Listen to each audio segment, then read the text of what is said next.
Russell wrestles the relatives. It's hard to say.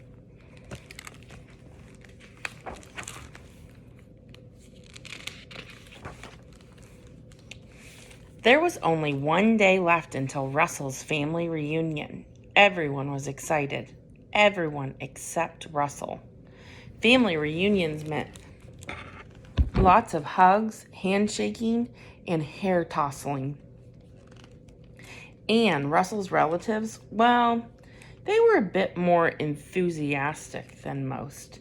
They were bigger than most. They were brawnier than most. They were wrestlers. Russell's granddaddy was the Texas tickler. He'd been perfecting his famous Texas tickle hold for the better part of the century. The only wrestler who could beat him was Russell's Grammy, Dorothy the Dropper, with her Kansas Crusher. Every one of Russell's aunts, uncles, and cousins was a wrestler. They were sure to greet him with a humongous hug and Herculean handshakes. Russell was small and scrawny. He'd be squished like toothpaste coming out of a tube. He had to do something to save himself. He needed a plan. Master disaster diversion plan. 1, run and hide. In the dog bed, behind the ferns, on top of the fridge. Reunion day arrived faster than a 2-second count. At the sound of the bell, Russell ran and hid in the laundry basket. He thought he was safe. Until Mom caught him in an ankle hold. "What are you doing in there?" She switched to a wrist lock. "Come say hello."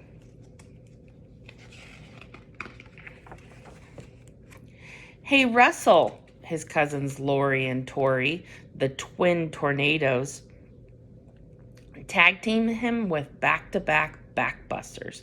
Whap, whop, whoosh. Russell slid across the floor. "Help!" Where Uncle Iron Arm Murphy caught Russell's hand in his vice grip. "Nice to see you, young man," he bellowed, and gave Russell the earthquake shake. Russell vibrated from head to toe. When Uncle Iron Arm finally released him, Russell rumbled right into the arms of his cousin Cora, the cleaner. She grabbed him in her washing machine hold.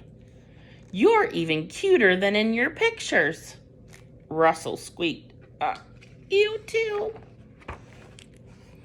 When Cora started the spin cycle, Russell thought he was a goner. How could he run and hide if he couldn't get away?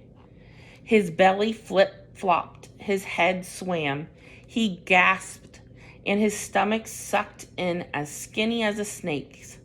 Then, to his surprise, he slid right out of Cora's grasp. "Nice move," Lori said. "Move?" Russell asked, inching towards the plant stand. "What's that called?" Tori asked. The slippery sidewinder." Just then, Uncle Louie, the loon, advanced for a tousle tangler when Russell saw the big hand coming at him, and he ducked and covered his head. "Hey, the duck and cover," Uncle Louie said. "You're a fast thinker." "Who, me?" Sorry. Russell was so astonished he didn't notice Aunt Patty the pincher sneaking up until she lunged. He wiggled like a worm and saved his cheeks in the nick of time. Pretty soon he was making up moves left and right. The jumping bean was excellent against Aunt Franny the flapper's Lindy Hop Bop. Uncle El Montrose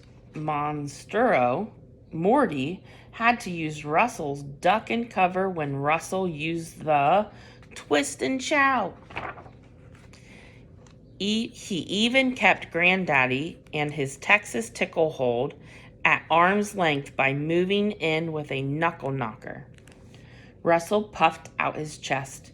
"Who is Russell the Wrestler's next challenger?"